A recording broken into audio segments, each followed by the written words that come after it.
या कोई भी ग्लव्स वगैरह यूज़ करते हैं, वो सारे अच्छे क्वालिटी के हैं। हाँ जी। जो इंडिया में अवेलेबल नहीं थे। फर्स्ट सबसे बड़ी मेरे को जो अपनी जर्नी में था, एसबीडी कंपनी है। अभी तो लास्ट जो मैंने किया था अपना रशिया में, वो सारे स्पॉन्सर्ड था। Okay that's it. तो वो सब फ्री था, पर हाँ इनिशियल स्टेज में सारा कुछ अपना पैसा लगाना पड़ता है और काफ़ी लंबे टाइम तक लगाना पड़ता है।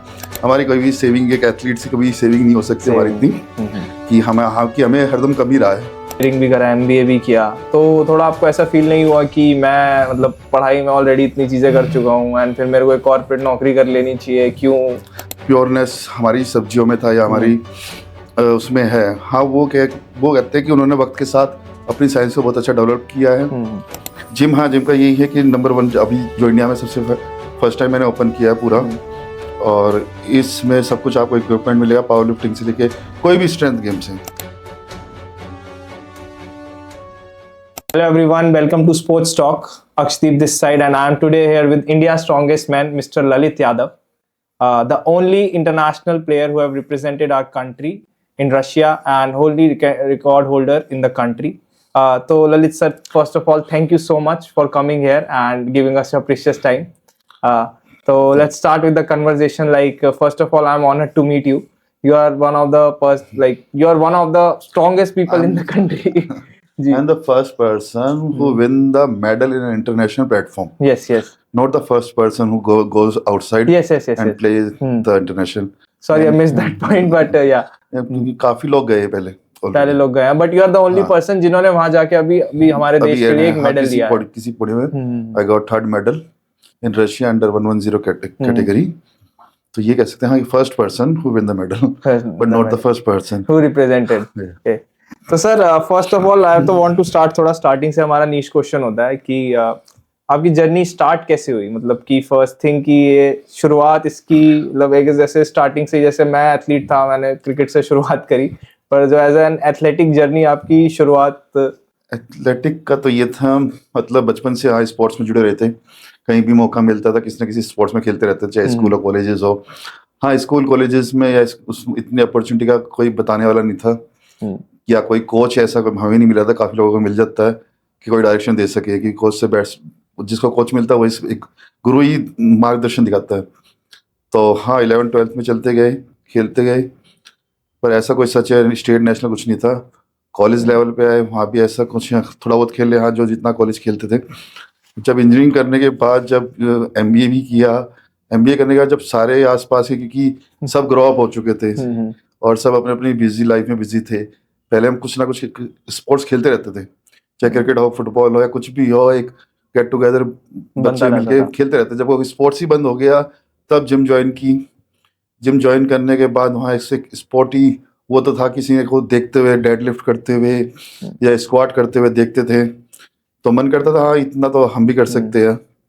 फिर उन जो थे हमारे ट्रेनर थे, उनसे पूछा भाई कितना रिकॉर्ड है और मैं कितना उससे फार हूँ। तो फिर लगा कि यार ये तो कुछ भी नहीं है, अगर ये इतने साल से करे तो हम भी कर सकते हैं।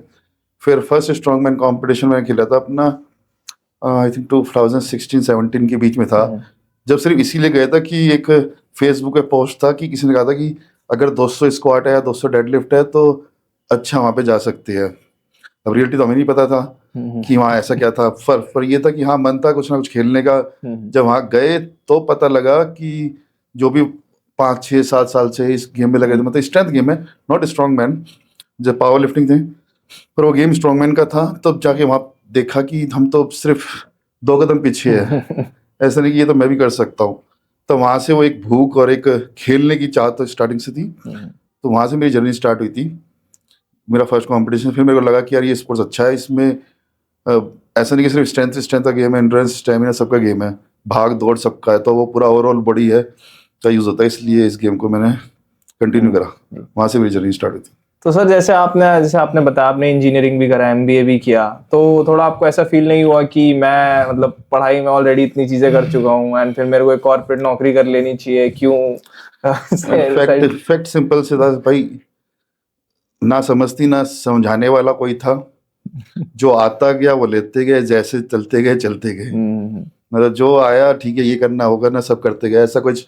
हाँ, स्पोर्ट्स में इंटरेस्ट पहले से था, खेलते हम हरदम रहते थे, पर ये था कि जिसने जो कहा उस टाइम कोई हमारे पेरेंट्स इतने एजुकेटेड नहीं है या इतना वो नहीं है कि वो बता पाए कि ये सब करना, या कोई भी था, ऐसा कोई था नहीं लाइफ में।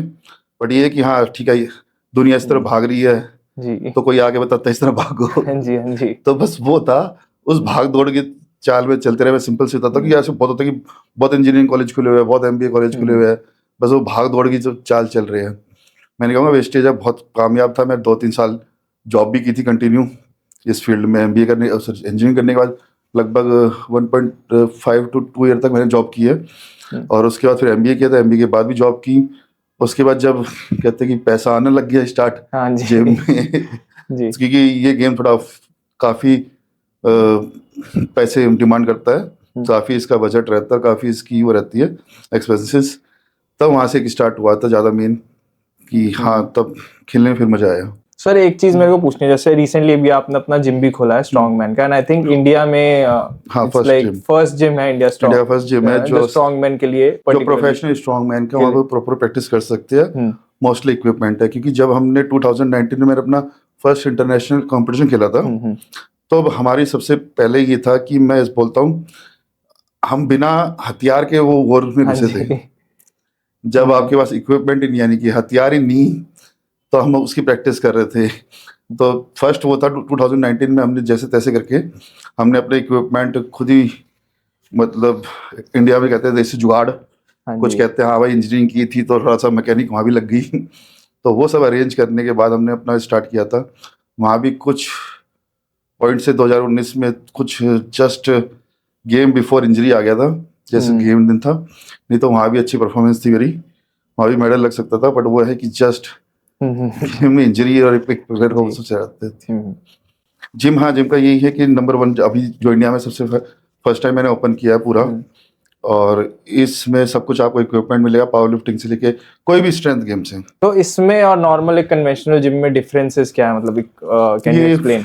फुल ऑफ रो है, क्योंकि नॉर्मल जिमों में सब सिर्फ पर्सनैलिटी वाइज जाते हैं, अपनी ओवरऑल हेल्थ सिर्फ रहती है। यहाँ पे होता है कि आजकल बहुत वर्ड चलता है इंटरनेट पे, तगड़े होने पे ध्यान दो। हाँ जी तो अगर मेरे जिम में कभी विजिट करोगे ना, हाँ जी, तो सिर्फ फर्स्ट विजिबिलिटी यही रहेगी, देख के सब कुछ कि यहाँ तो सिर्फ तगड़ा होने के लिए आ सकते हैं ध्यान कोई। देना है। हाँ जी, यहाँ मैं अपने जिम में कहता हूँ, हर जिमों का ये रहता है फंडा कि वेट लॉस वेट गेन। हर कोई कहता है मेरा वेट लूज करा दिया, मेरा वेट गेन करा दो। हाँ जी, हमारा फंडा सिंपल सा ही है, ना वेट ना लूज कराएंगे, तुम्हें तगड़ा बनाएंगे। तो इसलिए मतलब स्ट्रॉन्ग मैन की जिम या स्ट्रॉन्ग मैन का गेम ही ऐसा है कि वो ओवरऑल स्ट्रेंथ बनाता है। अगर कोई पतला है तो मोटा जाएगा, मोटा है तो पतला हो जाएगा ओवरऑल, क्योंकि यहाँ रनिंग इवेंट भी बहुत अच्छे होते हैं और स्टेमिना वाले। मतलब पर हमारा मेन गोल यही है कि हम यहाँ पे इंडिया के स्ट्रॉन्ग मैन क्रिएट करें। एक शुरुआत हुई है हमारे लिए, बिकॉज फैसिलिटीज ही नहीं होगी तो उसका ग्रास रूट डेवलपमेंट नहीं है, फिर ग्रास रूट डेवलपमेंट नहीं है तो फिर आगे जाके इंटरनेशनल स्टेज पे कैसे एथलीट्स रिप्रेजेंट करेंगे इंडिया को। मेन वही है सब कुछ। एक क्वेश्चन जो आजकल लोगों के दिमाग में भी रहता है और बहुत ज्यादा चलता है कि ये जेनेटिक्स का बहुत बोलते हैं लोग। अब इंटरनेट पे क्या होता है, जो बंदा स्क्रॉल कर रहा है बोलते रहेगा हमारे पे जेनेटिक्स ही नहीं है, को इंडिया के बाहर जेनेटिक्स ही नहीं है। तो आई मीन जेनेटिक्स तो आप बताइए कि कितनी डेडलिफ्ट आप करते हैं और कितना, मतलब एक लेवल जो हमने भी क्रॉस किया है। जेनेटिक का क्वेश्चन मैंने बहुत सुना है, बहुत हुआ है। मैं एक परफेक्ट एग्जांपल देता हूँ यार जेनेटिक्स का। हमसे तगड़ा कोई नहीं। हम उस कल्चर में हैं जिस कल्चर में हनुमान जी को जीवित माना जाता है। भीम की यहाँ कहानी सुनाई देती है, 10 हाथी या 100 हाथियों का बल, जो सारा हमारी कथाओं में लिखा है। मैं कहता हूँ मैं जिस चीज़ में लड़ रहा हूँ ना, जिस चीज़ के लिए जेनेटिक कुछ नहीं है, हमारे से अच्छा जेनेटिक किसी का नहीं है। हाँ जी, हमारा कल्चर, हमारा बैकग्राउंड, अगर हमें पुरानी जो भी बातें, मैं इतना ज़्यादा वर्ड्स में नहीं बोल सकता। हाँ ये छोड़ कहता कि जो पुरानी चीज़ें है, मैं सिंपल सा एग्जाम दिया, हनुमान जी हम भगवान कहते हैं और चिरंजीवी है, जीवित है, उनसे सबसे ज़्यादा पावरफुल है, उनसे ज़्यादा पावरफुल कोई नहीं है। मैं बनता है कि सुपरमैन एक तरफ, हनुमान जी एक तरफ, वो रियलिटी भी है कि उनसे ज़्यादा तगड़ा है नहीं। तो हम उन्हीं की उन्हीं के उसमें रही है सब कुछ, उन्हीं के छत्र छाया में है, उनके ही नीचे है। तो हमसे अच्छा जेनेटिक कोई नहीं है। भारत से अच्छा इन्वायरमेंट जहाँ सब कुछ है, सर्दी मौसम, मतलब सर्दी गर्मी बरसात, तो सब कुछ है, और खाना हमारे अच्छे किसी का नहीं है। बस सिर्फ यही, हाँ मैं कहता हूँ कि जो हम लैग कर रहे हैं, या जो आज मेरा जेनेटिक, या कहता हूँ कि जो हमने बचपन में खाया पिया है, कि जब मैं मतलब ग्रोइंग एज में था 10 to 12, तब हमने पूरा अच्छा खाया है। अच्छा खाया मीन सेंस कि कहने का मतलब जो इस चीज़ से मेरे को बहुत गुस्सा आता है कि जो प्योरनेस थी हमारी हाँ जी, हाँ जी। वेजिटेरियन की, हम्म। जो वेजिटेबल्स की थी, जो शक्तियाँ उसमें थी, वो आज नहीं रही। सिंपल सी बात है भाई। हम्म। जो सारी दवाइयाँ वाली वो सब उस चीज़ में हम लैग कर रहे हैं। नहीं, हमारे से अच्छा जेनेटिक किसी का नहीं है, मैं खुल के हाँ कह जी, सकता हूँ। खुल के कह मैंने बहुत सकते अच्छा हैं। एग्जांपल दिया, इससे अच्छा एग्जांपल कुछ नहीं बट है। ये जैसे लोग बोलते हैं, अब इंटरनेशनल एथलीट्स हो गए आपके, ये जो भी अभी वैकेंसी 2-3 लोगों को नाम पता है, जैसे थॉम जॉनसन हो गया, हेडी हॉल हो गया, वो कुछ रेफरेंसेस ये भी आते हैं that they take lot of non veg diet. Then फिर वो ये भी बोलते हैं कि टेक्नोलॉजिकल वाइज तो हम थोड़ा कंसीडर कर सकते हैं कि नहीं, कोई टेक्निकल नहीं। मैं अगर मेरे को जो प्योरनेस हमारी सब्जियों में था या हमारी उसमें है, हाँ, वो कहते हैं कि उन्होंने वक्त के साथ अपनी साइंस को बहुत अच्छा डेवलप किया है, बहुत अच्छा इन्वायरमेंट को मेंटेन किया है। वो डाइट अगर नॉर्मली है बॉडी बिल्डर पर, सिर्फ इसी पे है। बहुत बहुत क्वेश्चन होता है जेनेटिक, ठीक है। मैं सिर्फ इसी वर्ड में कहता हूँ, जैसा खाओगे वैसा दिखेगा। हाँ जी। हम नहीं खा पाते भाई उतना। हम ठीक है, हम वेदर एक फैक्टर है उनका कि वहाँ सर्दियाँ ज़्यादा रहती है तो बॉडी ऑफ कोर्स उस गर्म को ज़्यादा उनकी डाइजेशन होती है अच्छी, वो खा सकते हैं ज़्यादा। खा सकते हैं। पर ओवरऑल देखिए, हमारे भी यहाँ सेशनल फूड, फ्रूट्स वगैरह सब कुछ आता है। और उनकी शक्तियाँ, या अगर आप पढ़ोगे कभी इन चीज़ के बारे में, वो जो रहते हैं सीजनल फूड, हाँ जी, वो इसीलिए सीजनल फूड नहीं कराया जाता कि उस टाइम में जब खाओगे आपको उससे ज़्यादा उसकी बेनिफिट्स कभी नहीं मिल सकते। सिर्फ वही डिसएडवांटेज है कि वो नॉन वेज में ऐसा कुछ नहीं है जो वेज में है। मैं सिंपल कहता हूँ, मैं लेता हूँ नॉन वेज, मैं काफ़ी लंबे टाइम से खा रहा हूँ, बट वेज को मैं आज भी नंबर 1 प्रायोरिटी करता हूँ। Okay. वो सिर्फ इसीलिए है कि इंडिया में जो मिलावटी हो चुका है ना पूरा हाँ जी, चीज़ें, हाँ जी, केमिकल्स, जो आप सब्जियां खाते हो, यमुना की हालत अब हमें पता है क्या है वहाँ पे सारा। जो मैं चला जाऊंगा गढ़गंगा की तरफ, सॉरी गढ़गंगा मतलब अभी भी जिस स्टेट में आप कभी कभी हिमाचल चले जाते हैं, तो वहाँ की जब मैं सब्जियां खाता हूँ, यहाँ की सब्जियां खाते हैं, हम जमीन आसमान का फर्क होता जमीन है। आसमान का फर्क है। हाँ जी। तो अगर वो वेजिटेबल्स अब हम मतलब डेवलप अनडेवलप नहीं कहूँगा, वहाँ जाके हम प्रैक्टिस नहीं कर सकते, या वो भी प्लेयर होते हैं, वो भी आके फिर अपॉर्चुनिटी ढूंढते हैं क्योंकि वहाँ पे फिर इक्विपमेंट्स अवेलेबल नहीं होते। तो टेक्निकली तो दिल्ली सारा ही कुछ है, मतलब दिल्ली या बाकी किसी सारे भी स्पोर्ट्स के लोग यही आके ट्रेन करते हैं। चंडीगढ़, मुंबई, बेंगलोर, क्योंकि सारा कुछ आपको वहीं मिलेगा। हाँ जी। तो मेन जेनेटिक का सिर्फ ये फैक्टर है, डाइट का कोई जेनेटिक फैक्टर नहीं है। उनकी डाइट बहुत अच्छी है, सिर्फ इसीलिए कि उनका एटमॉस्फेयर उन्होंने अच्छा बना रखा है, और हमने खुद ही अपना खराब कर रखा है। जी। सर थोड़ा एक्सपीरियंस के बारे में बताइए अपना, जैसे आपने इस कंपटीशन में पार्टिसिपेट किया था, आपने बहुत सारे इंटरनेशनल एथलीट्स को देखा भी होगा, नोटिस किया होगा, and representing India at that stage, and like winning a medal उल्टा वहां जाके, तो हाउ वाज योर एक्सपीरियंस, थोड़ा आप शेयर करना चाहेंगे? एंड एक और चीज आई वांट टू मेंशन कि आपने जो भी कॉस्ट था वो अपने पॉकेट से ही बियर किया था, राइट? आपने टोल्ड किया था, या there were sponsors involved as well, जो भी आपका? अभी तो लास्ट जो मैंने किया था अपना रशिया में, वो सारे स्पॉन्सर था। ओके, दैट्स फेडरेशन था एक, उन्होंने सारे स्पॉन्सर किया था। ऊपर से रशिया की जो एक पॉलिसी थी उनके अंडर उन्होंने इनविटेशन दिया था, तो उन्होंने होटल वगैरह सारा कुछ उन्होंने दिया था प्रोवाइड। उन्होंने कॉल किया था कि हाँ आओ खेलो और पार्टिसिपेट करो, तो वो सब फ्री था। पर हाँ, इनिशियल स्टेज में सारा कुछ अपना पैसा लगाना पड़ता है, और काफी लंबे टाइम तक लगाना पड़ता है। इसलिए मैंने कहा जब मैंने जॉब करी, जब एक अच्छा अमाउंट जेब में आया, बट ये था कि जो आता था वो इसमें जाता था। हमारी कोई भी सेविंग, एक एथलीट से कभी सेविंग नहीं हो सकती हमारी इतनी कि हमें हरदम कम ही रहा है। जितना था, अगर 5 मिलता तो हरदम उस 5 की रिक्वायरमेंट रहती, अगर 10 आना स्टार्ट हुआ तो फिर वो 10 की रिक्वायरमेंट होनी स्टार्ट होगी, क्योंकि समय के साथ हम भी उस साइंस को पकड़ने की कोशिश करते हैं। हाँ जी। जैसे मैंने स्टार्टिंग में किया था, इक्विपमेंट्स था, मैं नॉर्मल इक्विपमेंट यूज़ करता था, क्योंकि पहला ये था कि अपने सारे इक्विपमेंट्स पूरे करे जाए।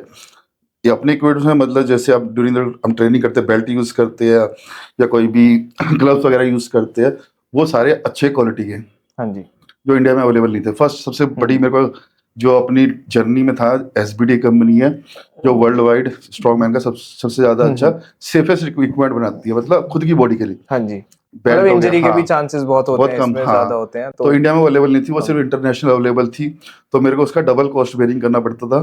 तो ये था कि हाँ, थोड़ा जो इंजीनियरिंग बैकग्राउंड था मेरा या MBA बैकग्राउंड था, तो कोई दोस्त जो सेटल थे या जिनका आना जाना रहता था, उनसे बात करके, हाँ मेरे फ्रेंड्स वगैरह ने काफ़ी हेल्प की है, तो उन सबसे मैं मंगवाता था। तब वो मेरे को पता नहीं था इंडिया में अवेलेबल नहीं। हाँ अब आज के टाइम पे अवेलेबल है, आज से जब पहले 6-7 साल जब इनिशियली आपने शुरू करा तब अवेलेबल तब अवेलेबल नहीं थे, तब हमें कॉस्ट पड़ता है डबल।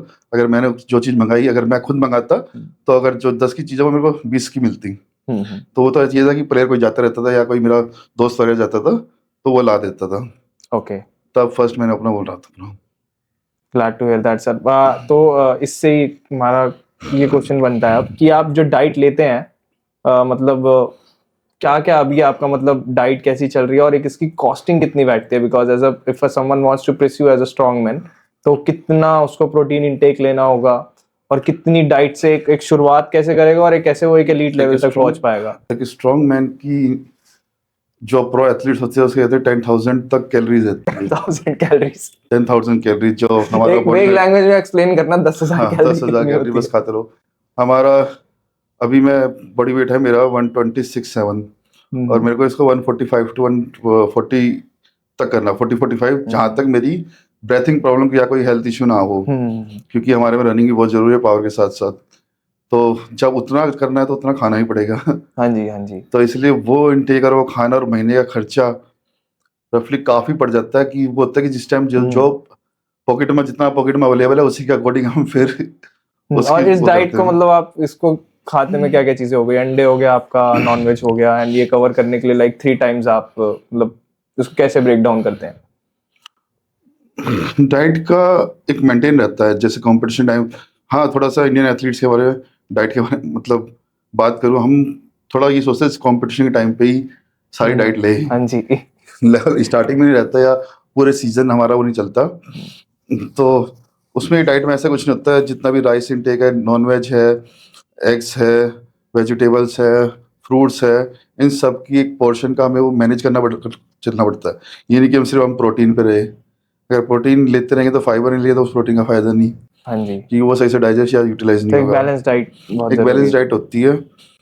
अब सारा कुछ इतना मैं एक्सप्लेन करके नहीं बता सकता कि क्योंकि वो बहुत ज्यादा होता है, क्योंकि बहुत ज्यादा भी, और फिर हम किसी एक प्रोडक्ट पे यूज नहीं रह सकते। मतलब सिर्फ ये नहीं कि वे प्रोटीन खा के सब कुछ चल गया। तो एग्जांपल मैं सिर्फ वर्कआउट से पहले ओट्स लूं डेली, वो नहीं चलता हमारा। कभी ओट्स लेते हैं, कभी सैंडविच लेते हैं, कभी स्वीट पोटैटोज होता है, कभी पोटैटोज होता है, तो कभी मतलब कुछ भी कार्ब डाइट किया, राइस लेते हैं, तो कुछ भी कार्ब डाइट हम 2-3 रखते हैं वर्कआउट से पहले, अगर एटलीस्ट, क्योंकि हमारे में वो कार्ब डाइट बहुत जरूरी होते हैं वर्कआउट से पहले। हाँ जी, कि वही हमारी एनर्जी कन्वर्ट होती है। पर उस चीज़ में हम चेंजेस करते रहते हैं काफ़ी, क्योंकि हमारे होता है कि अगर एक ही ब्रेकफास्ट या एक ही कुछ करते हैं तो वो यूज टू आती है बॉडी उसकी। हाँ जी, तो उसका वो असर करना पड़ता है, इसलिए वो चेंजेस करते हैं। तो बहुत चीज़ें अब हर चीज़ें एक्सप्लेन करके मुश्किल नहीं बताया जा सकता।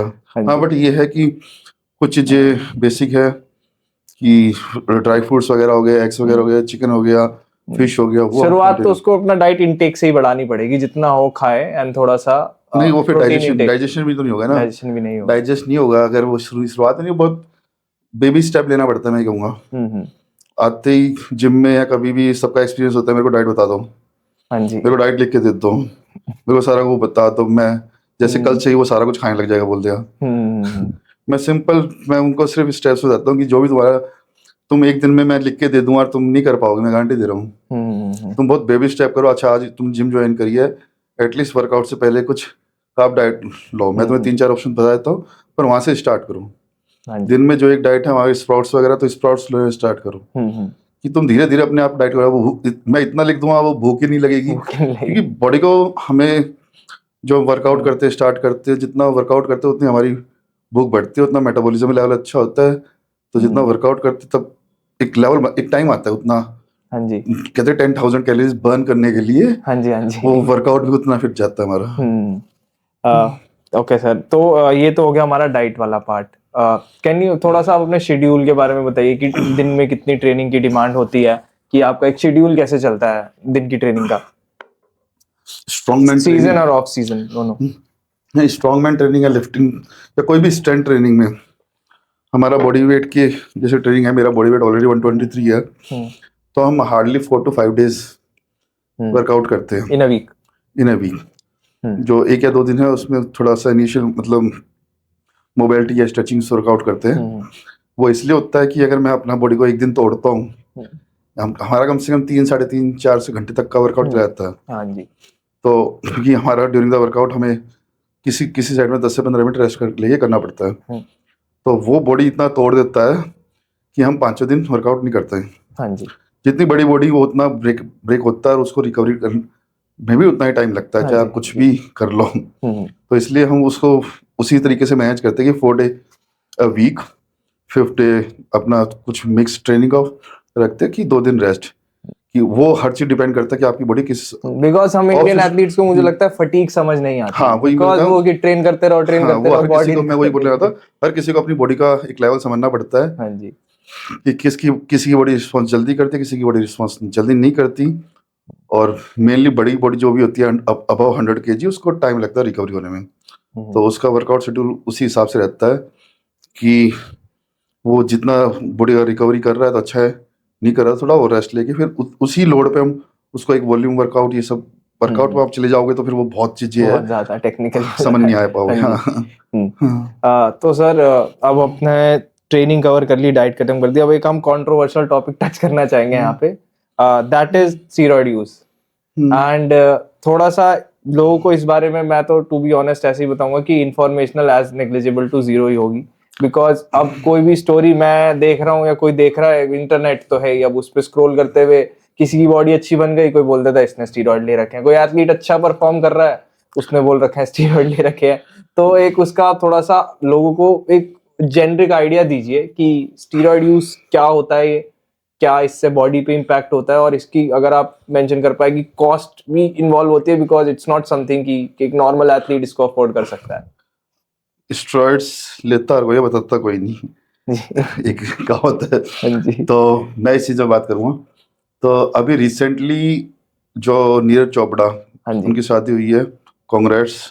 तो उन्होंने बड़े एक स्टेटमेंट दिया था कि हमारी जो इंडियन एथलीट्स है ना, वो ज़्यादातर कोचेस अभी, क्योंकि नंबर 2 पे या नंबर 1 पे हम पकड़े, नाडा के उसमें आए रैंकिंग में, वाडा की, वाह। सॉरी, शायद नंबर 1 पे है, क्योंकि जो एक ईयरली बैन एथलीट होते हैं, हाँ जी।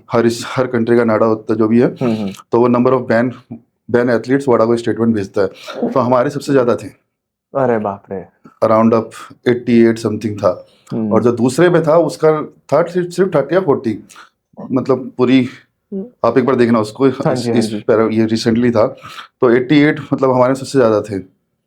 तो नीरज चोपड़ा ने इसी में कंसर्न करा कि जो हमारे एथलीट है वो जो बहुत ज्यादा स्टेरॉइड्स ले रहे हैं और बहुत ज्यादा उनको वो एक साइकोलॉजिकल कोच सब बना रहे हैं कि ये लोगे तभी कुछ चैंपियन बन पाओगे।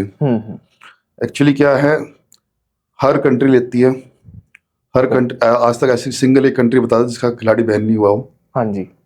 अमेरिका से लेकर, बट सिंपल सी बात, जिसकी अच्छी साइंस है, जिसका अच्छा साइंस है वो जीतता है, ठीक है ना। क्योंकि हमने देखा है कई चीज़ों में जो नाडा वाडा है वो सैंपल्स रखते हैं और उसकी रिजल्ट 8-8, 9-9, 12-12 साल बाद आते हैं।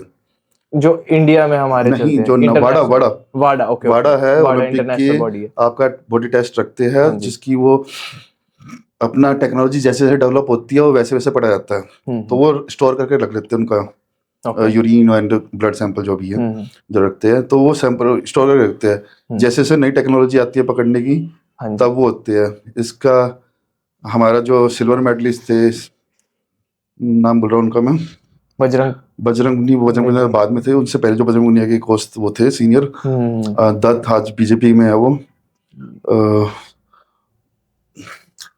सुनील के बाद उनके बाद तो सुनील ने गोल्ड जीता था, सुशील ने गोल्ड जीता था, और दत्त नाम है उनका, नाम बोल रहा हूँ, सो दत्त नाम उस पे है। तो उनका 2008 या 2012 में मेडल लगा था, सिल्वर। और उनका जो फर्स्ट मेडल था वो उसका पकड़ा गया था बहुत लेट, जब उसकी डेथ भी हो चुकी थी। ठीक है ना। तो कहने का मतलब ये था कि हर कंट्री में लेता है स्टेरॉइड्स, और हर जिसकी साइंस अच्छी है वो बचता है और उससे निकलता है, जिसको पता है कि किस अमाउंट में और किस उसमें लेते हैं। और इंडिया में बट ये है कि इंडिया में इतना अब्यूज हो चुका है ये चीज़, क्योंकि हमारे जितने भी एथलीट हैं या ग्राउंड लेवल पे, मैं सिर्फ अपने गेम की बात नहीं करूँगा, हमारा तो गेम तो बहुत बाहर है। हमारा तो कोई ओलंपिक से भी नाता नहीं है, तो हाँ। हमारे में तो कोई इतना चेकअप वगैरह कुछ है नहीं। बट जिसमें चेकअप है उसमें सबसे ज्यादा इंडिया के हुआ है। क्यों है? सबसे बड़ा रीजन मेरे को जो लगता है, हमारे क्वालिफाइड कोचेस नहीं है, जिनको नॉलेज नहीं है जिसमें स्पोर्ट्स knowledge साइंस नहीं में, है, हमारा sports science इंडिया में में नॉलेज नहीं है। कम है। जो पुराने एथलीट्स होते हैं, जो उनके पुराने गुरु ने दिया होता है, उसका एक स्टेप आगे फॉरवर्ड करते हैं। उन्होंने कहा था कि ये लगेगा 10 पॉइंट, तो आगे फॉरवर्ड होता है 20 पॉइंट। अरे बाप, एंड आप ही ये चीज बोल पा रहे हैं। पता है, और भी मैं- एथलीट्स अगर आप देखें, को डर बहुत है फेडरेशन नहीं, से, डर- कोचेस से। नहीं, जी। अगर मैं स्पोर्ट्समैन हूँ, तो मैं सिर्फ ये नहीं कहूँगा हाँ मेरे को सही टाइम पे सही स्पोर्ट्स वो नहीं मिला। हमने 11th-12th में अगर हमें भी कोई डायरेक्शन वगैरह मिलता, स्ट्रेंथ तो स्टार्टिंग से थी, ठीक है, बट ये था कि हमें कोई बताने वाला या कुछ नहीं था। ओके। और जो इंडियन हमारी जो एथलीट्स है, पूरा ओवरऑल चल रहा है, वो इसी बेसिस पे चल रहा है कि किसी के पास इतना अमाउंट नहीं है, फाइनेंशियल कोई अच्छा नहीं है, ठीक है। जो पुराने जिन्होंने किया है वही सब आगे पुश ऑन कर रहे हैं, क्योंकि उनको भी अपना सर्वाइव के लिए चाहिए। ओके। जो उनके पीछे जो उन्होंने बताया है कोचेस ने या किसी ने भी, वही आगे फॉरवर्ड किया जा रहा है। वो उसका एब्यूज में लेवल पे आ चुका है। क्योंकि जो मैं अपने गेम में देखता हूँ, ऑफ कोर्स बात है वहाँ जो पकड़े जा रहे हैं, हमारे गेम में ये सब होता है, तो वहाँ तो 100% आता होगा, जैसे वहाँ तो जॉब्स वगैरह मिलती है, गवर्नमेंट जॉब्स वगैरह होते हैं। गवर्नमेंट जॉब के पीछे कोचेस का ही होता है कि हाँ भाई एक मैंने गवर्नमेंट जॉब दिला दी, तो इसके पीछे मेरे पास 100 एथलीट्स आएंगे, ठीक है। उसकी भी पॉकेट उसकी मतलब गर्म होना है। इसीलिए मैं कहता हूँ साइंस है, वही बात है, इतना एजुकेटेड ही नहीं है। पर ये है ना कि अब कोच तो बोल देता है, अब एक तो चलो आपने अपना स्पोर्ट यूज कर लिया, पर उसके बाद उसके साइड इफेक्ट्स भी थोड़ा समझाइए कि एक बार आप ले लेते हैं तो उस एथलीट हाँ, सबसे वही है ना, नॉलेज साइड इफेक्ट का नहीं पता कोचेस को, कि एक बार डाल तो दिया, उसको कैसे सही तरीके से प्रिक्योर करना है। और जहाँ तक बॉडी बिल्डिंग या हमारी स्ट्रेंथ गेम में है, हमारी स्ट्रेंथ गेम में बहुत ज़्यादा है, नहीं कहूँगा मैं है भी और नहीं भी है, पर यही चीज़ है कि अगर उसको सही तरीके से यूज़ किया जाए तो वो ये कहते हैं कि मतलब वरदान है। अच्छा। और उसको ज़्यादा उसका करा गया तो अभिशाप है। साइड इफेक्ट्स आप इसके बताना चाहेंगे थोड़े से लोगों को कि साइड क्या इफेक्ट्स इम्पैक्ट बॉडी पे करता है ये? साइड इफेक्ट सबसे पहले तो ये आता है एक्ने। ओके। बॉडी में एक्ने, बॉडी का चेंजेस आपको दिख जाएगा, बॉडी का। और ह्यूमन बिहेवियर, उसका बिहेवियर सबसे ज्यादा जो स्टार्टिंग में फर्स्ट 2 से 3 मंथ में दिख जाता है, पर जो लॉन्ग टर्म्स में है वो है कि चाहे गर्ल्स हो या बॉयज में हो, तो उस वर्ड्स में बोलो मतलब कभी कभी वो मतलब ऐसे हालत में आते हैं कि बच्चा करना या होना भी मुश्किल हो जाता है। समझ गया। टेस्टोस्टेरोन पे बहुत ऑफ कोर्स बात है, उनकी टीआरटी छेड़ते हैं, मतलब टेस्टा छेड़ते हैं हम, और उस टेस्टा को, उस हार्मोन्स को गर्ल्स में किस तरीके से बैलेंस करना है वो नहीं पता किसी को। ओके। हमारा जो इंटरनेशनल एथलीट है मिचेल ओपरस्टाइम है, उनकी यूट्यूब पे जाओ, उन्होंने सब कुछ बता रखा क्लियर। हाँ जी। क्या क्या यूज करते हैं, क्या क्या यूज नहीं करते, क्या प्रिक्योरमेंट करते हैं, क्या नहीं है।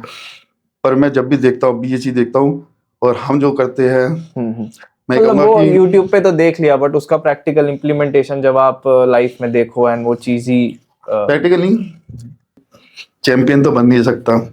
एडी हॉल है हमारे में 500 डेडलिफ्ट उठाई थी, ठीक है।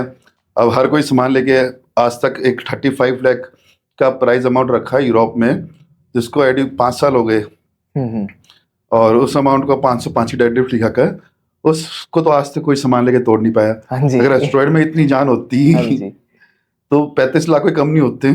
सही बात है। कितना महंगा कोई स्टेरॉयड ले ले, कुछ भी ले ले, ऐसा नहीं है कि स्टेरॉयड ही सब कुछ कर देगा, क्योंकि स्टेरॉयड ऑलरेडी बहुत ज्यादा एक्सपेंसिव पड़ते हैं। थोड़ा कॉस्ट बताएंगे सर आपकी, जैसे एक इनिशियली एक बेसिक कॉस्ट और एक देखो यार, ये चीज ऐसी है, जैसे या तो आप सोना पहन लो, ठीक है, या डायमंड पहन लो। हाँ जी। तो इसी कोई वो नहीं है, या फिर उसके ऊपर कोहिनूर या हीरा कुछ भी बट एक इनिशियल आप बताइए कि एक लो अमाउंट में अगर कोई ले रहा है, सपोज हमें तो आइडिया नहीं है, बट अगर सस्ती चीज, हम एक बेग लैंग्वेज में बात करें कि सस्ता बॉडी स्टार्ट होने में 2 to 3,000 भी स्टार्ट होता है। ओके, ठीक है ना, वही चीज 1,00,000 2 लाख तक भी पहुंच जाती है। एंड इट्स ऑल अबाउट उसके बॉडी पे साइड इफेक्ट कितने आ रहे हैं। वही जो जितना अच्छा चीजें यूज करेगा, जो जितना अमाउंट बोलता है। और अभी हम एनाबॉलिक्स की बात कर रहे हैं या तो ग्रोथ हार्मोन रिप्लेसमेंट की बात कर रहे हैं? एनाबॉलिक्स एनाबॉलिक्स की ही कर रहे हैं। एनाबॉलिक्स फिर उसमें टेस्टोस्टेरॉन रिप्लेसमेंट वाला अलग चलता है, फिर उसमें हाँ उसमें सारे इसी के वो जाता है। तो मतलब मेन स्टेरॉइड सारा एंड्रोलिक्स होता है, सॉरी।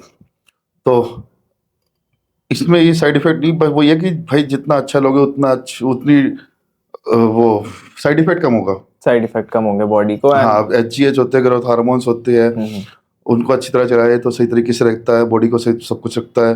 कुछ अब्यूजिंग वाले भी होता है कि जिसको यूज कर लेते हैं आप हर चीज, बट वो है कि वो बॉडी में कितना इफेक्ट डाले है, कितने टाइम ड्यूरेशन लेना पड़ता है, वो डिपेंड करता है। तो इनका जो परचेज होता है वो इंडिया में लीगल है या इलीगल कंसीडर होता है? It's illegal. It's illegal as of right now. Illegal है। कुछ चीजें ऐसी नहीं है इलीगल, कुछ चीजें केमिस्ट्री मिलती है। Okay, like depends. मतलब इतना मैं फ्रैंकली स्पीकिंग मेरे को इलीगल कुछ नहीं पता, बट जितना मैंने रिसेंटली काउंटर वो दिखा था एक वो दिख रहा है डिस्कवरी चैनल पे आया था, तो वो अमेरिका में था, इनहेंस का एथलीट था। इनहेंस एक कंपनी अच्छी, तो इनहेंस ओलंपिक्स जो अपना और इनहेंस्ड एक जो उसका ओनर है वो ज्यादा इन स्टेरॉइड्स में वो रहा है इनहेंस का। वो आज के टाइम पे शायद सिंगापुर वगैरह में, तो उस मैंने जो वो देखी थी तो उसमें दिखाया गया था इलीगल वहाँ पे सारा कुछ है। ओके हाँ, तो मे बी इंडिया में इतना इलीगल ही है सारा कुछ, पर कुछ चीजें है जो केमिस्ट्री मिल सकती है, अवेलेबल है। ओके, पर वो केमिस्ट की वो भी होता है कि उसको केमिस्ट पे मिल जाता है, मिलता तो वह कि प्रिस्क्रिप्शन से भी है, बट वो है कि हाँ और इजीली अवेलेबल होता है और इजीली कर सकते हैं, मतलब मिल जाता है मार्केट में। Let's move out the conversation. थोड़ा मैं आपसे एक क्वेश्चन पूछना चाहूंगा। अब आपका इतना मतलब you can say one of the strongest person, अब रोड पे चलते हैं तो लोगों का थोड़ा सा रिस्पांस कैसा आता है आपकी, यार आपको ऐसा लगता है कि कोई आपसे मतलब एक नॉर्मल ह्यूमन बीइंग अगर लड़ाई वगैरह कर ले?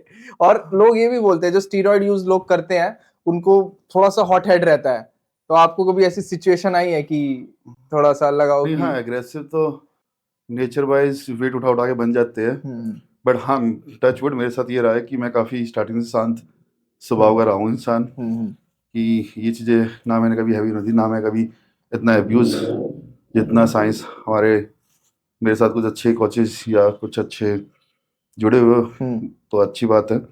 पर हाँ बाय रोड पे चलते वक्त हमें काफ़ी कमेंट्स मिलते हैं। हाँ जी अच्छा भी लगता है कभी कभी, हाँ जी कभी कभी बुरा भी लगता है कि ऐसे देख कर जाते हैं। नहीं, लोगों का जो ये एथलीट्स अब जो अपना थोड़ा मैं सोच रहा हूँ ये जो अभी नई जनरेशन आ रही है बहुत ज्यादा गर्मा गर्मी भी लग रही है, I think the energies need to be channel somewhere, like जैसे आप ऐसे स्पोर्ट्स में पार्टिसिपेट करिए। नहीं जिस जो एनर्जी आजकल लोग देखते हैं, हाँ जी आपने इस टॉपिक पे बात करा, जिस लोग के पीछे नाम नहीं लूंगा मैं, हाँ जी जो एक अभी रिसेंटली गलत स्टेटमेंट गया था, शुक्र है हो नहीं पाया, मैं क्लियर बोल रहा हूँ, क्योंकि उस स्टेटमेंट के पीछे जो भी हुआ, जो भी मतलब रिजल्ट आया, अच्छी बात है कि वो एक एग्जाम्पल नहीं बन पाया सबके लिए, नहीं तो फिर वही लड़ाई सब देखने को मिलती।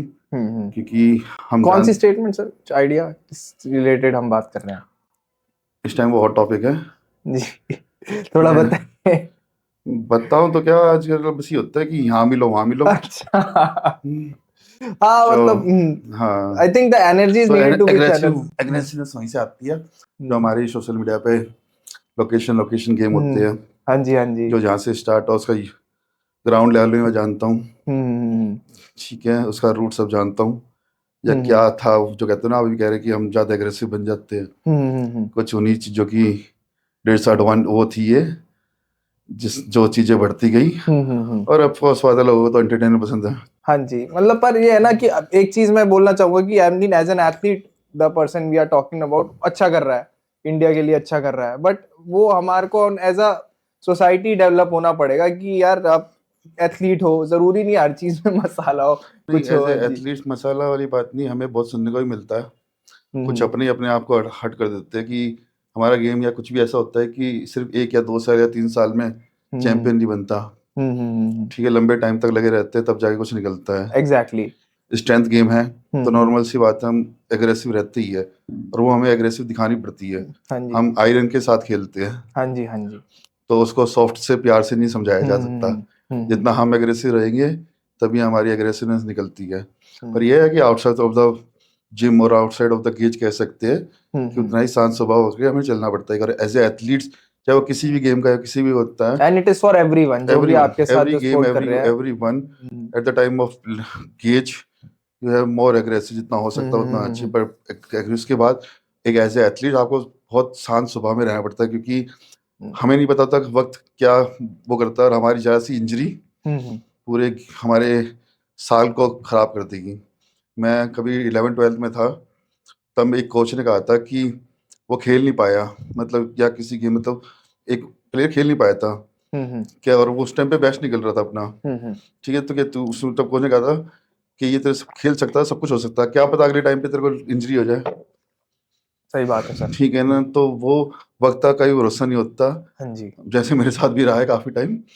तो जिस टाइम सर ये टॉकिंग अबाउट आपके अब इसीलिए जो कहते स्पोर्ट्स है। हैं कि गेज से बाहर आपको बहुत शांत और स्वभाव उसका रहना पड़ता है। हाँ जी, बिल्कुल बिल्कुल सर। तो ऐसे अग्रेसिव होकर नहीं चलता हमारा। इंजरीज का सर थोड़ा आप बताइए, जैसे आपकी जर्नी में स्पोर्ट खेलते हुए you have like mention before कि इंजरीज बहुत होती है, एंड आपने अगर फेस करी, और रिकवरी में कौन एथलीट्स जो परस्यू कर रहे हैं वो कैसे ध्यान दे सकते हैं इसको, ताकि वो प्रिकॉशन के लिए। तो इंजरी का हमारे इंडिया में, मतलब मेरे गेम में बहुत ज्यादा फैक्टर है, क्योंकि हम इतने हैवी वेट से खेलते हैं कि वो जरा सी भी एक डायरेक्शन मूवमेंट सा गलत हुआ तो वो हमें लाइफ टाइम इंजरी दे सकती है। ओके। मेरे साथ भी कुछ इंजरी ऐसी रही है कि अब तक है वो कुछ चीज़ें नहीं समझ पाता, मैं कुछ समझता हूँ। एक एथलीट की बोल या किसी गेम की हो तो रहता है कि कुछ ना कुछ इंजरी तो रहती रहती है बॉडी में, वो उसी के साथ चलता है। हाँ जी। चाहे हमारे ओलंपिक मेडलिस्ट क्यों ना हो, हाँ जी, हाँ जी। नीरज चोपड़ा ने बाद में किया, तो इंजरी चलती रहती है। उसको अच्छा यूज कर, मतलब ये है कि अच्छे किसी कोच के साथ, किसी अच्छे फिजियोथेरेपी के साथ एक जुड़े रहना हमें बहुत जरूरी पड़ता है। इनिशियल लेवल पे होता है कि हमें जो बेसिक्स हमें पता है कि स्ट्रेचिंग, मोबिलिटी, वो सब हमें छोड़ना नहीं है। लोग बाग, मतलब जो नए एथलीट हो, छोड़ देते हैं कुछ टाइम के बाद, उसकी वो बेसिक या इंपॉर्टेंस नहीं समझते, इसलिए फिर वो उनकी बॉडी टाइटनेस होती है और फिर वो इंजर्ड होते हैं। इसलिए किसी न किसी कोचेस के साथ, किसी न किसी गुरु के साथ, किसी फिजियोथेरेपी के लिए साथ एक एथलीट को एकदम जुड़े रहना चाहिए। रिहैब इज इम्पोर्टेंट बहुत ज़्यादा, क्योंकि एक इंजरी पूरा हमारा सेशन खराब कर देती है, पूरा सीजन खराब और कर देती हमारा है। भी ऐसे रहता है कि अब हल्का सा भी दर्द होता है, यार होने दो, कर लेते हैं, होने दो। ऐसे नहीं होता कि, और हाँ, अपना देसी जुगाड़ लगाना जी, बंद कर दो। जी। सबसे ज्यादा इंडिया में ये होता है कि अपना देसी जुगाड़ लगाने लग जाते हैं, उस इंजरी को थोड़ा आराम पड़ता है, पर जब भी आप दोबारा उसको भी हल्का सा भी हिलेगा वो, तो दोबारा हो जाता है। इसलिए अपना देसी जुगाड़ बंद कर दो। कहीं वो काम कर देता है, मैं नहीं कहता नहीं करता अपना देसी जुगाड़, पर कई केसेस में होता है। आप डॉक्टर को दिखाओ, पूरा उसको एक्सरे वगैरह सब जो भी है उस पर करो, क्योंकि जितना जल्दी आप उसको ट्रीट कर दोगे वो उतना जल्दी रिकवर होगा। हाँ जी। और आप जितना उस पर देसी जुगाड़ लगाते रहोगे, वो आपको गेम से दूर ले जाएगा। ओके, तो तो मतलब इंजरी में टेक्निकली हमें स्ट्रांग होना होगा, फिजियोथेरेपिस्ट एंड फिजियोथेरेपी जो से भी स्पोर्ट्स साइंस का हमारे पास दूसरी ऑप्शंस नहीं, है। मेरे कहने का मतलब इतना स्ट्रांग तो हम अपनी मोबिलिटी वगैरह सबसे ही हो सकती है। कुछ बहुत स्लाइट एक्सरसाइज होती है जो मैं एक एग्जांपल दूंगा, हमारे शोल्डर में इतनी रोटेशन सबसे ज्यादा मूवमेंट है, up and down, right left, सबसे ज्यादा मूवमेंट है। तो इससे एक छोटे छोटे मसल्स को हमें ट्रेन करना पड़ता है for mobility, for mobility, for strengthening workout. Strength and workout. बहुत डिफरेंट वर्कआउट, स्ट्रेंथिंग वर्कआउट, पर वो चीज़ पता भी होना चाहिए। हाँ जी, बिल्कुल हम सिर्फ बिल्कुल। शोल्डर प्रेस मारते मारते अपनी स्ट्रेंथ नहीं बढ़ा सकते। हाँ जी, बिल्कुल। हमें बहुत ज़्यादा चेक कहता हूँ कि 1.25 kg से भी हमें कुछ मूवमेंट्स को होल्ड कर रखना पड़ता है, हाँ जी, हाँ जी। क्योंकि मैं उसमें हर चीज़ को मैं डिफाइन नहीं करता, मैं इतना डॉक्टर तो नहीं हूँ, या इतने एंगल हमें वो डिफाइन नहीं कर सकता। बट हमें जितना सिखाया, हमने सीखा है, जितने मसल्स को हम उसके आसपास के ट्रेन कर ले, उतना इंजरी हम फ्री रह सकते हैं। स्ट्रेंथिंग वर्कआउट कर ले, और उतना अगर स्ट्रेचिंग मोबिलिटी, तो एक बेस है वो। तो बेसिकली यही है कि अगर हम स्ट्रेंथ ट्रेनिंग भी कर रहे हैं, चाहे किसी भी स्पोर्ट में, मोबिलिटी इज इम्पोर्टेंट, ताकि वो इंजरी लीड ना हो, एंड एक तरीके से इंजरी आपकी फ्री रहे। फंक्शनैलिटी उसी स्पोर्ट के दौरान ठीक रहे। बट अब इफ इट्स डेडलिफ्ट और even if it's, and I think strongman में तो मोबिलिटी का यूज है, बिकॉज सिर्फ डेडलिफ्ट और 2-3 एक्सरसाइजेस के लिए there are different sort of, like एक वो कैन थ्रो भी होता है, वही मैं बताना उसमें भी। चाहता हाँ है, जी। सिर्फ स्ट्रॉन्ग मैन में 3 गेम नहीं है, हम किसी भी तरीके से टेस्ट करते हैं। हमारे रनिंग इवेंट्स बहुत होते हैं, हमें स्टोन उठाना पड़ता है, कभी कभी हमारे अननेचुरल स्टोन उठाने पड़ते हैं, जो मतलब उसकी कोई भी शेप होगी। हाँ जी, हाँ जी। उसे हम बोलते हैं सॉरी नेचुरल स्टोन गेम होता एटलस है। वाला तो वो होता है। हाँ सॉरी, हाँ एटलस वाला गोल होता है बिल्कुल। एटलस। आप मेरी वीडियो देखा, नेचुरल स्टोन में वो आपकी, जैसे आप पहाड़ों में चले जाओ, आपको बड़े बड़े पत्थर दे देंगे, तो वैसे एक पत्थर रख देते हैं, उसको उठा के हमें शोल्डर पे भागना पड़ता है, कभी रखना पड़ता है, वो डिफरेंट डिफरेंट एक्टिविटीज होती है। तो उसकी कोई एक ग्रेविटेशनल फोर्स नहीं कह सकते हम कि इसका सेंटर ऑफ वो ग्रेविटी निकालो भाई, इसको हाँ सेंटर से जी, हाँ जी, उठाओ। सेंटर से उठाओ। तो वो आपको प्रेजेंस ऑफ माइंड में उस टाइम रहना पड़ता है कि हाँ हम्म, उसका सेंटर निकालो और हम्म, कहाँ से इक्वल, मतलब ऑफ कोर्स बात है कभी किसी जगह ज्यादा किसी, तो उस टाइम की ओवरऑल बॉडी एक स्ट्रेचेबल अच्छा मोबिलिटी होना चाहिए जो उसको बेयर कर हम्म, सके। इसलिए हमारे मोबिलिटी बहुत जरूरी है कंटिन्यू वर्कआउट में। हाँ, बिकॉज अभी हम मैं 3-4 स्पोर्ट्स अगर हम देखते भी है यूट्यूब पे वीडियोस देखते हैं, तो एक तो कैन थ्रो हो गया और एक स्टोन लिफ्टिंग हो गई, केटल दैट हो गया, एटलेस होल्ड हो गया, एक वो वाला है। एंड अदर देन लिफ्ट तो कन्वेंशनल हो ही गई, देन उसके बाद वो कन्वेंशन है, लिफ्ट पुल करके भी वॉक वाला भी एक हो जाता है उसको, यॉक वॉक होता है, यॉक शोल्डर वॉक हो पे गया। लेके भागते हैं, फॉर्मर वॉक होता है, हाथों में लेके भागते हैं। हम्म, कई चीजें जर्सी होता है, स्क्वाट्स कि उसको रख के डेडलिफ्ट में मारते हैं, हाँ जी, कभी हाँ हाँ। भागना ही पड़ता है, एंड ये कभी चेंज एक्सेल। होते रहते हैं इवेंट वाइज। हर इवेंट पे हर उसमें गेम को भी चेंज होता है, मतलब हर स्पोर्ट्स कंपटीशन में हम्म, चेंज होता है, कभी भी कुछ भी मिल सकता है। बट ये अच्छा होता है कि 1 से 2 महीने पहले अनाउंस कर देते हम्म, हैं ऑर्गेनाइजर कि भाई ये गेम है, आप इसकी प्रैक्टिस कर लो, इतना इतना वेट है। हम्म, बट ये कि हर कंपटीशन आपको नया मिलेगा, इसीलिए हम ऑफ सेशन या ऑन ऑफ सेशन में मतलब हर हर गेम की इवेंट की प्रैक्टिस करते हैं जो बेसिक्स है। अभी हम शायद इन फ्यूचर आप इवेंट्स भी ऑर्गेनाइज करवाने वाले होंगे आई बिलीव, एंड अभी एक आपने इवेंट कराया था, हाउ वाज द रिस्पांस मैं थोड़ा? हाँ ये कहूँगा कि हमारे गेम की थोड़ी सी लोगों को अभी समझ कम है या पता कम है as compare to power lifting. Okay. हमारे इस टाइम पावर लिफ्टिंग बहुत ज़्यादा अच्छा मतलब बहुत एक एक कॉम्पिटिशन 100 बच्चे चले जाते हैं, हम्म, क्योंकि जिमों में या आजकल कहते हैं ना रील, हाँ रील की जी। जिंदगी, रील की दुनिया है। तो रील की देख देख के वहाँ डेडलिफ्ट के कंपटीशन में अच्छे सब करने लग जाते हैं डेडलिफ्ट। और वो सुमो, वहाँ सुमो डेडलिफ्ट होते हैं, मेरे में कन्वेंशनल डेडलिफ्ट होता है, मतलब एक में पैर खोलना पड़ता है, एक में पैर क्लोज करना पड़ता है। जो पावर लिफ्ट होते हैं वो पैर खोल के सुमो को हम्म, स्टाइल करते हैं, हमारे में कन्वेंशनल होता है। तो जिस गेम में मैंने भी कराया था उसमें मैंने गेम में प्राइस भी रखा, सप्लीमेंट्स भी रखा। और जबकि आजकल इतना बुरा चल रहा है कि जो पावर लिफ्ट में कुछ नहीं देते तब भी लोग कूद जाते हैं सिर्फ रील हाँ के, जी। रील या सब चीजें।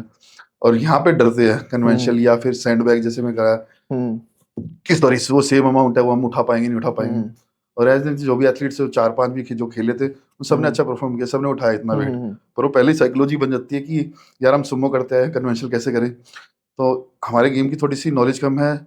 हाँ हम ट्राई कर रहे हैं, मैं ट्राई कर रहा हूँ, ऐसी बात नहीं। Overall what as compare to power lifting कह सकता हूँ इतना नहीं है। पर हाँ जब मैंने स्टार्ट किया था या अब है, काफ़ी एथलीट्स आ रहे हैं, प्लेयर आ रहे हैं, खेल रहे हैं, पर उतना नहीं जितना लिफ्ट पावर पर लिफ्टिंग में। थोड़ा सा स्कोप समझाइए कि अगर एक बंदा स्ट्रॉन्गमैन बन रहा है तो उसके स्कोप्स क्या क्या, how much he can earn, and थोड़ा बहुत इसका एक एक करियर अगर उसको चूज दिस करना इज है तो नॉट उसमें। एनी गवर्नमेंट रिकॉग्नाइज्ड, हाँ।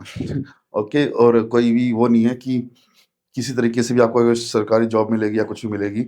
हम्म, एज सेम अभी पावर लिफ्टिंग का भी है, कोई जॉब नहीं मिलती, पहले मिलती थी 2000 जब 17 मैंने स्टार्ट किया था, तब मैंने भी कुछ प्लान कर लिया था कि हाँ हाँ भाई जी। यहाँ से इतना आ जाएगा यहाँ से, क्योंकि हम्म, उसमें गवर्नमेंट फंडिंग, गवर्नमेंट भी आपके इंटरनेशनल मेडल में वो देती है प्राइज। हम्म, तो उस टाइम मैंने भी अपना प्रोग्राम कर लिया था, हाँ भाई 5-6 लाख का बन हाँ जी, जाएगा। हाँ जी। तो अभी तो कुछ भी नहीं है उसमें।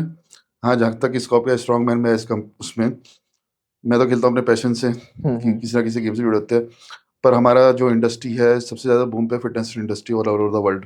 हम्म, तो क्योंकि हमारे पास एथलीट्स है या हमारे पास यूथ है कह सकता हूँ, तो जितना यूथ है हमारे पास है उतनी कंपनी बाहर तैयार बैठी है आने के लिए इंडिया में, और आ ओके, भी रही है। नहीं नहीं बिल्कुल।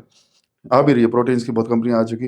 वो इसीलिए आ रही है कि हमारा जो ऑल ओवर वर्ल्ड सबसे ज़्यादा यूथ है हमारे पास हम्म, है, तो इसीलिए कंपनी भी आ रही है। पर जितना आप परफॉर्म्स करते हो, जितनी आप लिफ्ट कराते हो, तो ये है कि कंपनी आपको अच्छा पैसा देते हैं। मैं भी ओके। किसी कंपनी से जुड़ा हुआ हूँ, हम्म, तो वो भी काफ़ी सपोर्ट करती है। हम्म, तो इसीलिए कि अगर प्लेयर को आना, मैं इस उस पर कहता हूँ कि हाँ बहुत अच्छा स्कोप कंपनियाँ बैठी है, क्योंकि अभी तो हम बहुत कम मार्जिन में as compare to other. Europe में आप चले जाओगे, अमेरिका में चले जाओगे, तो इसकी ह्यूज डिमांड है, लोगों को देखना पसंद है। तो मतलब स्टेडियम फिल होते हैं, हम तो स्टेडियम फिल होते हैं। कॉम्पिटिशन्स देखते हैं, पूरे पूरे स्टेडियम में लोग देखते हाँ हैं स्ट्रॉन्ग मैन का प्रॉपर। यूरोप हाँ चले जी। जाओगे तो उनको पसंद है हम्म, ताकत का खेल। हाँ जी। अगर मैं हिंदी में, अगर हम हमारे हम्म, ये वर्ड हैवी लगेंगे ना कि हाँ, स्ट्रॉन्ग मैन, ताकत का ताकत का खेल। खेल। अगर हम अपनी इंडियन फिलोसफी देखेंगे स्ट्रॉन्ग मैन का, हम ताकत से ज़्यादा बात हम्म, करते हैं।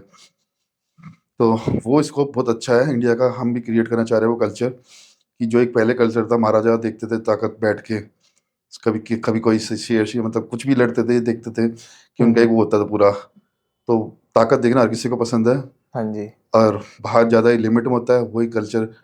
मतलब अगर ऐसे इंटरनेशनल में कहूँगा इसको बहुत ज़्यादा है, क्योंकि बाहर के लोग देखना बहुत पसंद करते हैं। आप जितना स्ट्रांग बनोगे वो आपकी उतना ही रिस्पेक्ट और आपको उतना ही वैल्यू देती है। बिल्कुल, बिल्कुल। आई हाँ, तो थिंक वही एंड चीज़ इट्स वही अ चीज़ स्टेप। इंडिया में आएगी। तो इसलिए प्लेयर की शॉर्टेज है, पर वही जब आएगी तो उतना ही स्कोप बहुत बट ज़्यादा है। हमारे पास एथलीट्स हैं ऐसे जो हमारे कि पास एथलीट्स बहुत है, बस उनको एज ए पावर लिफ्टर में कहूँगा, मतलब जो एज ए पावर लिफ्टर मैं देखता हूँ काफ़ी तगड़े हैं, बहुत बहुत तगड़े हैं। बस वही है कि सही ट्राई डायरेक्शन, ट्राई भी करे एक बार। सही डायरेक्शन, सही गुरु नहीं होते।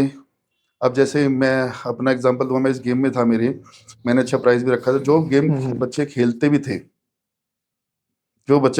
थे, मैंने एक्सपेक्ट किया था कि चलो दिल्ली एनसीआर की बात करूंगा, मैं बाहर की बात नहीं करूंगा, बाहर के तो भाई क्यों इतना खर्चा करके आएंगे यहाँ पे। जो दिल्ली एनसीआर के जो आ सकते थे आराम से, और प्राइस भी अच्छा रखा था, प्रोटीन भी अच्छा रखा था, अच्छा बहुत अमाउंट पर ठीक जैसे कोई नहीं देता था, तो उसमें भी आए नहीं।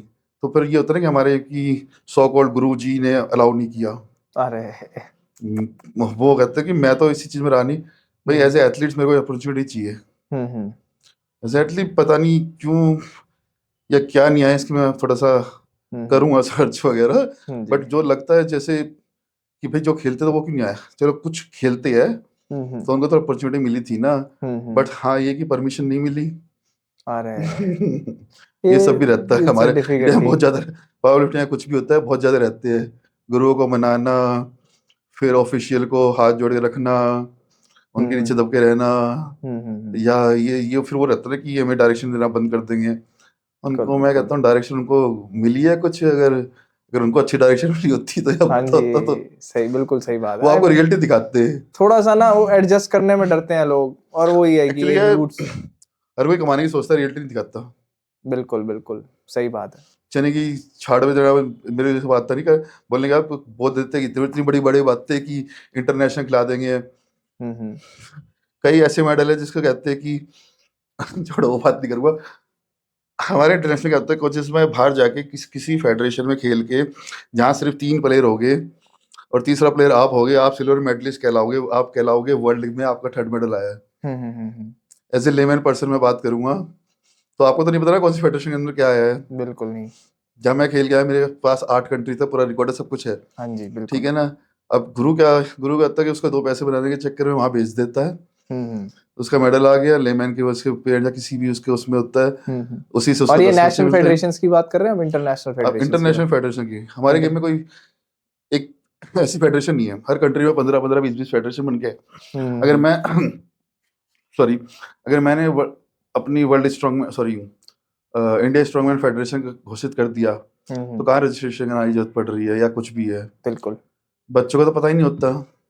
और जब तक वो ओलंपिक रिकॉग्नाइज स्पोर्ट्स नहीं है तो फेडरेशन का हाँ, फायदा क्या है, फायदा ही जब नहीं, तो कोई उसका कोई भी बना फेडरेशन के का। तीसरा बंदा हाँ। खड़ा कर देगा यार। बट आई थिंक ये चीज अच्छी भी है एक तरीके से, बिकॉज फिर प्राइवेट कंपनीज प्रेफर करती है वो स्पोर्ट्स जो हमारे को, अब जैसे अब इफ यू टॉक अबाउट कुछ स्पोर्ट्स जो कि प्राइवेटली चल रहे हैं, बट एटलीस्ट उसमें ये है ना कि वो जो एथलीट उसमें खेल रहा है वो एक इंटरनेशनल नाम के लिए खेल रहा है। अब एक जो फेडरेशन का स्पोर्ट हो गया, वो खेलेगा, नेशनल खेलेगा, उसके बाद नेशनल के बाद उसकी नौकरी लग नहीं, गई, मैं वो वो बैठ मानता गया। हूँ, अगर जैसे हमारी भी था जब तक स्ट्रॉन्ग में हमारा पावर लिफ्टिंग फेडरेशन थी 2017 तक थी, IPF international power sorry Indian power lifting federation, वो 2017 में बैन हुई थी। उससे पहले उसका काम यही होता था कि वो बैन करने में माहिर था। अरे बाप रे, छोटी वही। छोटी बातों में पैसा, जब मैं उसमें जस्ट मैंने एंटर किया, जो मैंने इतना सब सुन लिया था, तो मैंने तो सोच लिया था मैं क्या फायदा इन जगह, मेरे को कौन सा गवर्नमेंट जॉब चाहिए, वो चाहिए, मैं तो अपने पैशन से खेल रहा हूँ, ये क्या बैन करेंगे मेरे को। मैं यहाँ नहीं तो वहाँ खेलूँ, मेरे को तो अपनी स्ट्रेंथ खेला, मेरे को तो अपने शौक पूरे करने हैं। बट ये है कि उस चीज़ का आप कह सकते हैं प्राइवेट गवर्नमेंट में थोड़ा सही रहता है,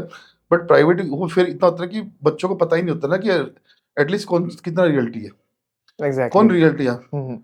प्राइवेट फेडरेशन वो इतनी बन चुकी ना, फिर उसका कोई किसी किसी जब का तक कोई बड़ा हाँ, कंपटीशन ना हो जब तक फायदा नहीं, किसी फिर को ग्रास रूट मतलब कोई डेवलपमेंट नहीं है। कंट्रोल नहीं है ना उन पे। अब बच्चे अब सिर्फ ये होता है कि अंधाधुंध चले जाते हैं।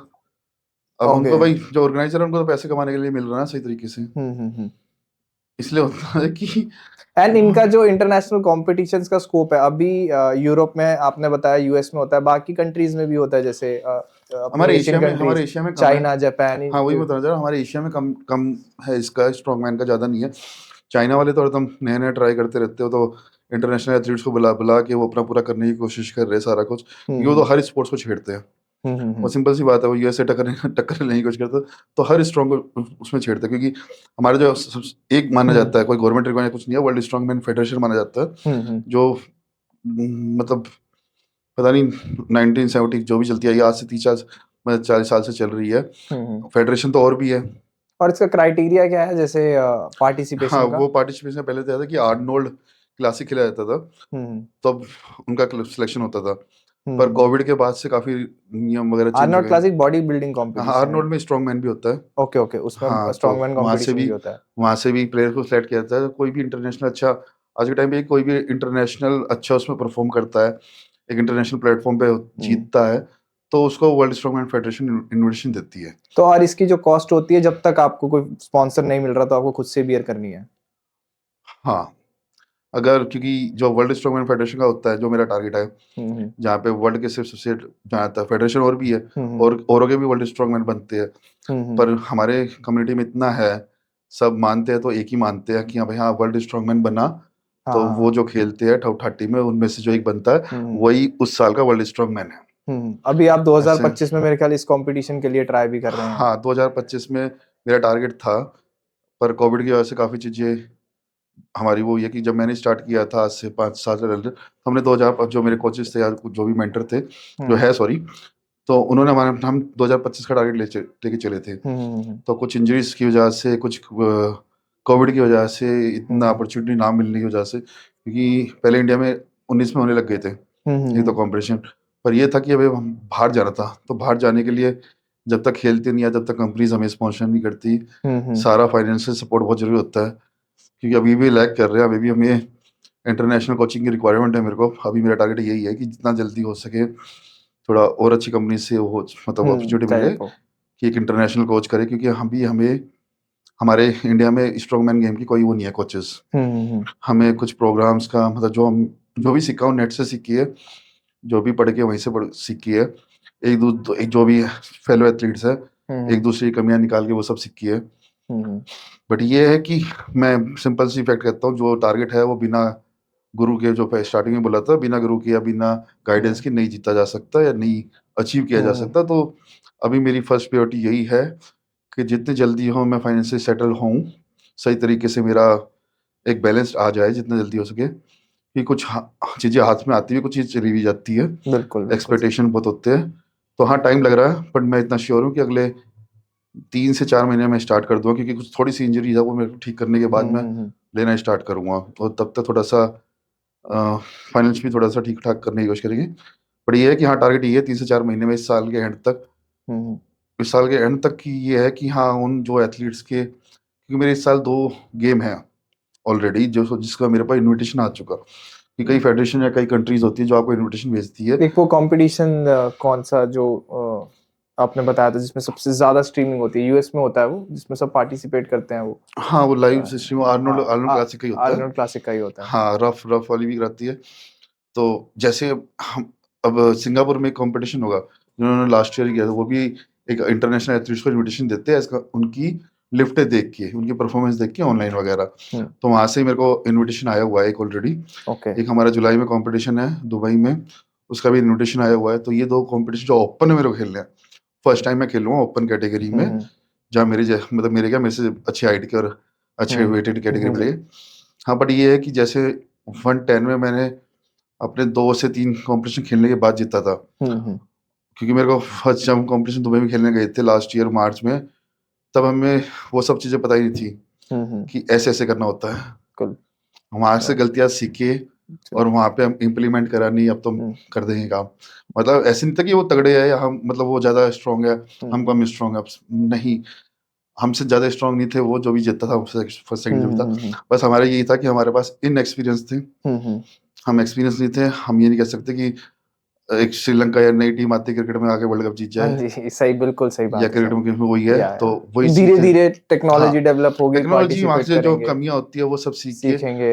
हाँ, मेरा टारगेट इसलिए 25 था कि 24 में खेल पाऊँ, तो इस साल का टारगेट यही है कि एटलीस्ट कोई ना कोई बड़े उसमें कोई पोजीशन मतलब की जाए, और जो भी क्योंकि जितना खेलेगा उतना सीखूंगा, और उतना ही फाइनेंशियल सपोर्ट चाहिए फिर जी, क्योंकि एक टूर में ही अगर इंटरनेशनल, तो सब पता है कितना लग जाता है पैसे।